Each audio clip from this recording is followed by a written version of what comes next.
G'day, it's Matt and Chrissy here from Couple of Sitters, the original Aussie house sitters.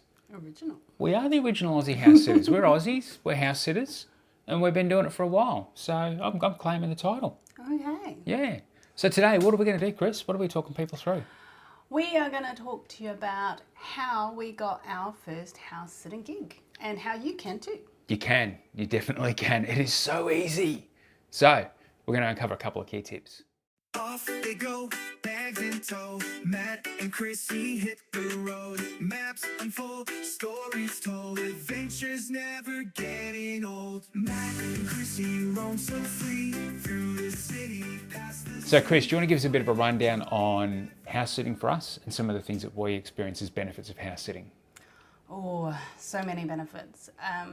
We do have the luxury of working remotely, so that's very, very important to recognise.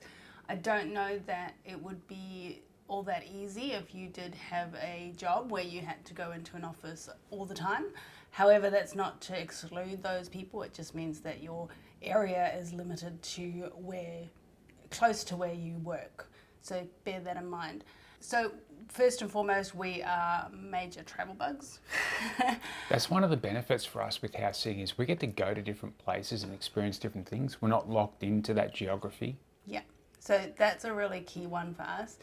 But additionally, it has helped us save a lot of money because we have been able to reduce our overheads. And we also have the benefit of being able to enjoy time with other people's pets. Oh yeah, I love that. And it's great because look, we love animals ourselves. You could probably tell by the videos that we've got. And it's a bit sad for us saying goodbye to them when we do need to go, but we don't have to have that final goodbye like some people do when they experience the loss of a pet. So we don't have to live with that heartbreak. We get to go on to the next family and the next pet and the next amazing experience. So there's some really, really good benefits for us in that as far as, I suppose, mental and emotional health is really, it's key as well. It's not a bed of roses in every situation because there can be challenges, but there are definitely benefits. And the other thing that I love about what we're doing is that we are able to help other people. A lot of the time, choosing to put your pet into a kennel, it's actually kind of heartbreaking to see how they're treated. And that's not to say all kennels are like that, it's just the experience I've had and the feedback I've had from other people. So knowing that we can come into someone's home and really give their pet all the love and attention that they need, and they can be happy and not have the stress of being in a cage or potentially being exposed to diseases that they wouldn't normally be exposed to in their normal home. That warms my heart because, well, we get to enjoy their company too. And that's a huge benefit for the animals and also the pet parents too. So it's not just a one-way street as far as benefits goes. It's actually a three-way street, or four ways if you count the property, because we do a lot of work looking after some of the properties that we care for while we've got them.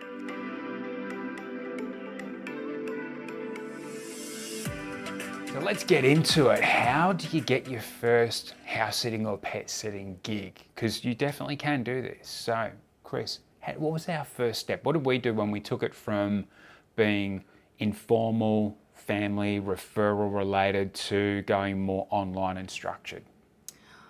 You do need to get organised. That's tip number one.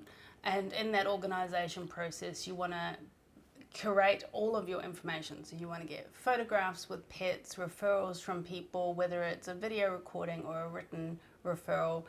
And you want to put it all together and then start looking at the different opportunities on various websites that offer house sitting opportunities. So for us, we selected a half a dozen different platforms and we started to develop our homepage, I guess. Yeah. So we didn't just keep it on the pet sitting, house sitting websites that offer these services across Australia and other countries. We also targeted our social media strategy on the back of that because we're taking photos of the great things that we're being able to experience when we're in these areas, and also, sharing those memories with some of the pet parents too, because some of them would rather get photos or videos on Instagram and interact that way with us rather than have them being sent by text message or email. So everyone's got their own wants and needs, but the great thing for us is that also showcases the care that we're giving to other people who might be looking for us. So Yeah. that's another great way to be able to leverage what you've got going on as far as the content and the strategy.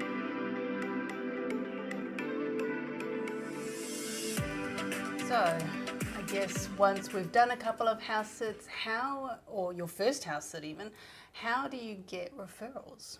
Well, the referrals, in my experience, are largely going to come off the back of what you've done. So if you've left a home in a better condition than you found it, now I'm not saying do a renovation, but clean, definitely makes a great impression for a lot of homeowners.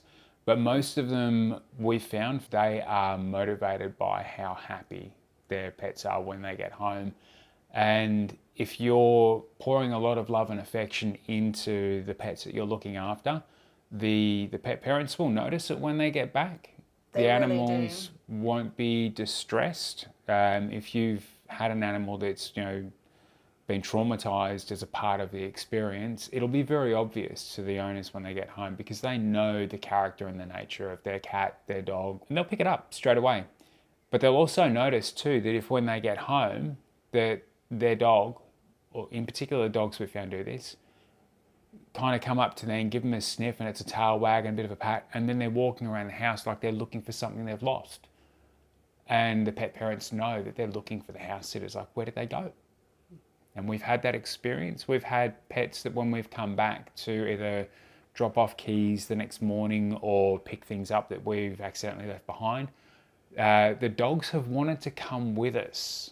So we had that on our most recent house sit, which if you're looking for that video, sorry guys, you're going to have to wait. That's in the pipeline. It might be about, I'm not going to say how long away, but it's coming. So yeah, we've got a fair bit coming out. So that's definitely one of the big things, to be able to get those referrals. And you can also ask them for referrals as well. Don't be afraid to say, look, hey, if there's anyone that you know who needs a house sitter, I'm available. Here's my contact details. So you've sort of leaned into the next question a little bit. Can you provide a few tips for creating a standout impression? Oh, wow. So to make a standout impression, I firmly believe that you need to be on the main social media platforms. You need to have very clear photos. If you've got a thumb over the lens or anything like that, it's probably not going to cut it. So you know what good and bad looks like as far as social media goes. So try and emulate the good as much as possible. That doesn't mean you need to be perfect. That's not. Oh, no. Not what we're suggesting. We'd rather progress than perfection every day of the week. Yeah, definitely. And that's something that, filters into every aspect of what you'll do as a house sitter. You're not going to get perfect every time, but you can always improve. The 1% on every experience to the next, it's going to lift your profile dramatically. Keeping a record of reviews and asking for reviews is also going to really help too. If you have the ability to, setting up a website and having that website as the same as your social media handle. So for us, it's Couple of Sitters, and we've got coupleofsitters.com and the handle Couple of Sitters on Instagram, TikTok, Facebook, YouTube, you name it, Pinterest, like wherever you can get that footprint and just have that point back to your website. That's going to be really helpful, because what you can also do is you can share your experiences as far as your house sits go, and Google will pick those up too, because in a lot of cases people aren't looking on house sitting websites when they first start looking for house sitters. They'll go to the search engines, and if you can show up on those search engines and bypass the house sitting websites, that can work for you quite well. But if the means of transacting with someone is more beneficial for you to do via a house sitting website, then use your website to point back to your profile on your preferred house sitting website, so that you can get the leads going through the platform that you prefer to use.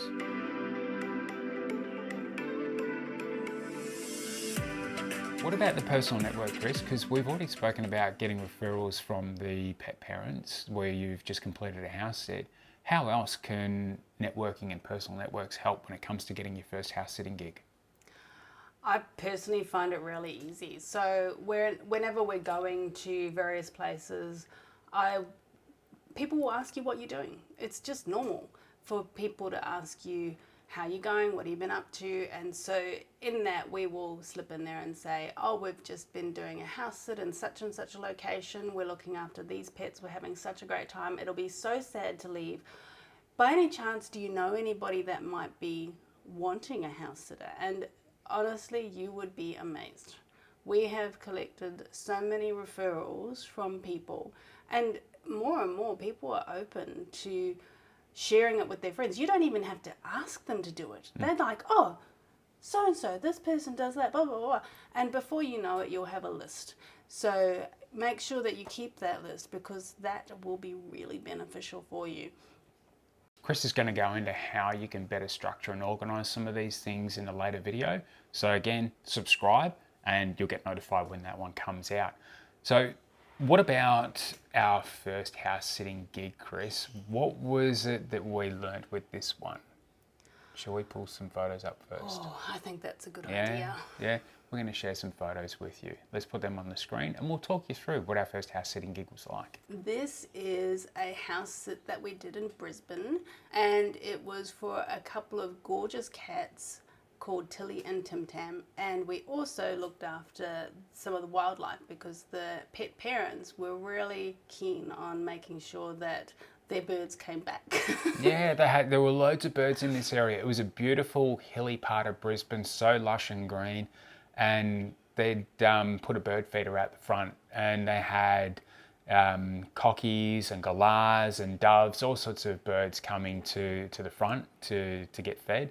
And the cats would sit there with the fly screen locked, and they would watch the birds, and they'd do their little cat birdie chirp sort of thing. And it was really cute. It was nice. It was gorgeous. We had to really keep an eye on the cockies in particular, because they started gnawing the fence line and other things, and the owners were saying, look, please make sure that they don't come and start gnawing at stuff on the patio or the balcony.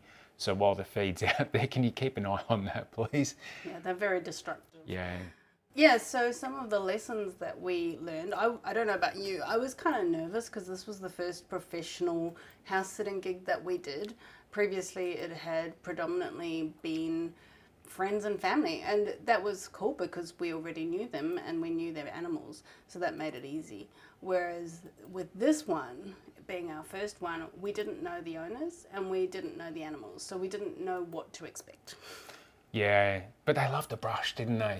Both of them really loved a brush. Yeah. They were so cuddly. Yeah. One thing that I did find with this house that really helped us as far as preparing, because we live very clean, minimalist sort of lives. This house was really, really very full. There was a lot of furniture, and for us it felt like it was probably a bit more than what we were used to. We did notice how that made us feel energetically, and it was an interesting experience. But me being how I am with housekeeping, they had 2 of the stick vacuum cleaners, and the batteries were constantly getting run down with those as I was vacuuming stairs and different areas, just making sure that, because we were there for 5-6 days? I think so, yeah. Yeah, so I was making sure that every morning I was out and just vacuuming, because cats with their hair, it gets in everywhere. We know that they know that as far as the owners goes, but we want to make sure that we left the place in a clean condition, so when they get back, it's nice and it's comfortable and their home's just ready for them. We jokingly dubbed this place the Crowded House. That was because we went and saw Crowded House as well not long before that. Right. Yeah, we went to a winery and we saw Crowded House. Sirame, I think it was. And that was cool. Yeah, we saw Crowded House perform, but we didn't go to see Crowded House. We went to see the Waifs. So the Waifs were doing a support act, and Crowded House were the main gig. I was stoked. Yeah. Anyway, so because it was a crowded house, we noticed for us when we were opening the drawers to get out the dishes that the drawers were really, really heavy. So one of the things that we decided to do was just take out what we needed, and we just left them on the bench and used them over and over so that we weren't constantly pulling out the drawers. Yeah, I was a bit concerned that the drawers would probably fail, and I didn't want that to happen during the set. So we just, as Chris said, we left out what we would use, and we minimalised how much we would need to open and close the drawers that these things were in. Yeah.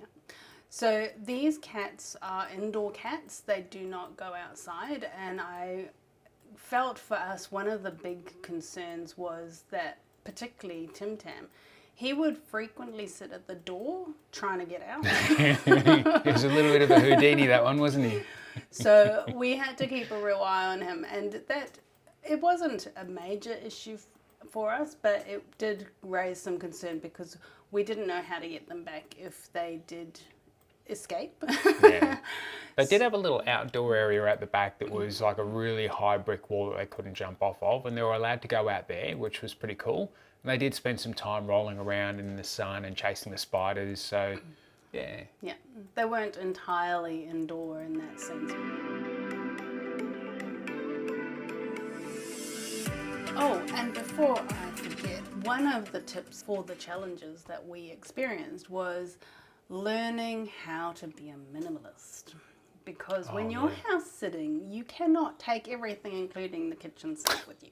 It is just not physically possible. Yeah, and then definitely if it's their kitchen sink, leave it behind. Oh yeah, Yeah. don't take it with you. Yeah, so there's some other videos that we're going to cover where we'll look at that too, as far as like the journey to minimalism that we had gone through and some of the emotional challenges that presented. Oh yes. Keeping that in mind, depending on how you go about your house sitting transition journey will depend on how you do this. For us, we completely changed our lives. For some people, I understand that they'll continue to rent a place and they'll have somewhere that they always go back to in between house sits. And each to their own. That didn't work for us. In our experience, learning how to travel light has been a game changer. It's certainly been a learning journey, so that would be a big tip that I would recommend. Yeah, agree with that. So if you like what you've seen so far here, please hit the like button, subscribe, share, comment. Comments are really going to help us understand what it is that you would like to learn from us. What can we share that's going to add value for you? Chuck it in the comments below. We'll engage as much as we can.